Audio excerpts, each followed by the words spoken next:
And now with their assessments of the budget, we're joined by the Financial Review's political editor, Laura Tingle, and the author of The Australian Moment and senior writer with The Australian, George Megalogenis. Welcome to you both. Now, Laura, will this budget save the government's political bacon? Look, I don't think we can be sure of that because, as a number of people have said, voters aren't really listening.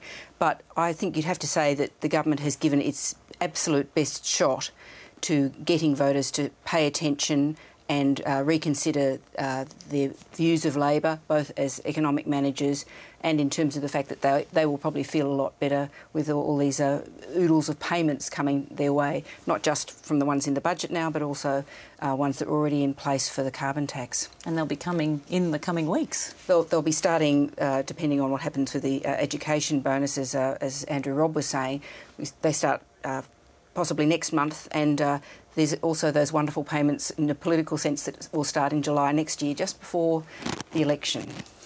George, does this budget give the government the economic credibility it so desires? Well, for the headline, a small surplus. I mean, it's a balanced budget. When you're talking 0.1% of GDP, you're in margin of error territory. So it's a balanced budget, a little surplus. That in itself is quite credible if the revenue holds and they do keep to their word and don't find new things to spend money on. They've been pretty disciplined, actually. This is sort of the hidden story of the last 3 or 4 years, is that there's a number of cuts that all sort of hit critical mass in this 12-13 year. Sure, they've pushed a bit of spending out of the coming year into the current year, but, they've been means testing family benefits pretty hard. All the tabloids have been screaming about, all these poor families on 150 or 180 grand having to give up their baby bonus.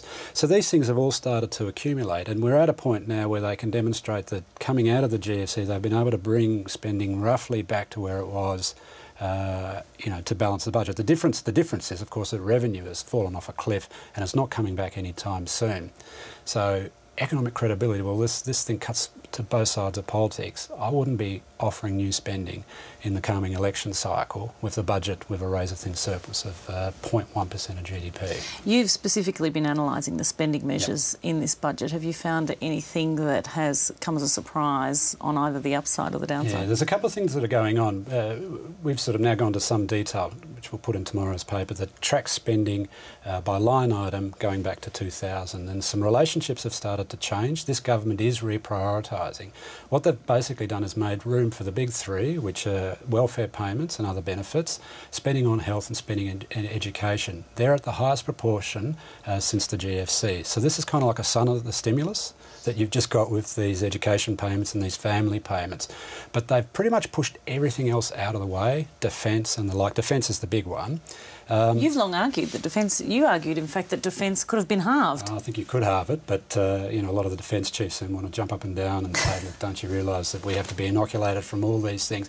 But what they've really done here is pretty much pushed everything out to one side, focused on their base vote. So this is really back to basics, back to the base.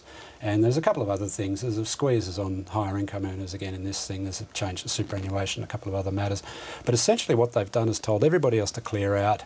We're going to focus on lower to middle income households and, the big business of government, which is health and education. But they've plugged in the National Disability Insurance Scheme. So while it might be cheap in the first 4 years, when you look over the horizon at some point, both sides of politics are going to have to work out which voter to say, enough's enough, I'm going to have to make way for this other thing that's coming. Laura, are businesses likely to take the tax hit lying down, the tax cut they never actually got, which has been taken away from them? I mean, we've already seen their campaigns against the mining tax and against pokies reform. I mean, are they likely to jump up and down about this? Well, they probably won't be happy, but what are they doing? I mean, Michael Chaney, I noticed, was saying, the government should have tested it in the Parliament. The Greens and the Coalition had both said, we're not going to pass this tax. So the government said, OK, well, we'll use the money for something else. And what they've argued, and I think there's a good case for this, is that the amount of money that they're putting into people who, into the hands of people who really will consume with it is very big. It will underwrite consumption in the economy in the next 12 months against all of those uncertainties and a lack of confidence. That will in itself help business, particularly small business, because it'll keep people or get people, particularly the cautious consumers, back into the shops, back out buying services. So businesses do miss out on the tax cut, but they weren't going to get it.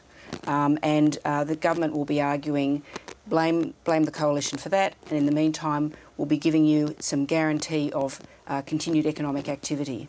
Now the Greens, as you mentioned, they weren't going to deliver that. They now say they're not particularly happy about shifting out the money to foreign aid. In fact, Christine Milne specifically said you could have got rid of the diesel fuel tax rebate and given the money to people who really should get that kind of money, particularly in a society that's doing well like Australia. Sure. Well, and Christine Milne had flagged that she wasn't going to be happy about that before the budget, but Christine Milne's problem is that the foreign aid cuts are basically part of the appropriations bills, which they're committed to pass, so she can complain about it, but she can't do anything about it in the parliament as such. The diesel fuel rebate, well, I think one of the things you'd have to say, while business might have missed out on the company tax cut, they were expecting a whole range of more negative tax changes to accelerated depreciation, exploration, concessions and things like that. None of those were in the budget either, so they've missed out on losing concessions as well. So, and the government has said, look, we want to talk to you more about these things. I think the diesel fuel rebate will be in that group of things that might be discussed further down the track. George, how does this budget look from the prism of the Reserve Bank? I mean, will the Reserve Bank, as the government has said, look fondly on this and say, OK, well, we're going to cut by another 0.5%? Well, I don't know if they might want to go another 0.5%. They've actually preempted this budget with a 50 basis point reduction, and 50 is not a straight pass-through. About 2/3 of that got passed through. So they knew the government wanted to balance the budget. They would have had made their own judgment call about whether that would have made the economy weaker than it otherwise would have been. Look, I think there's another game going on here, and we're almost having to relearn some of these lever pulling that goes on between interest rates and fiscal policy.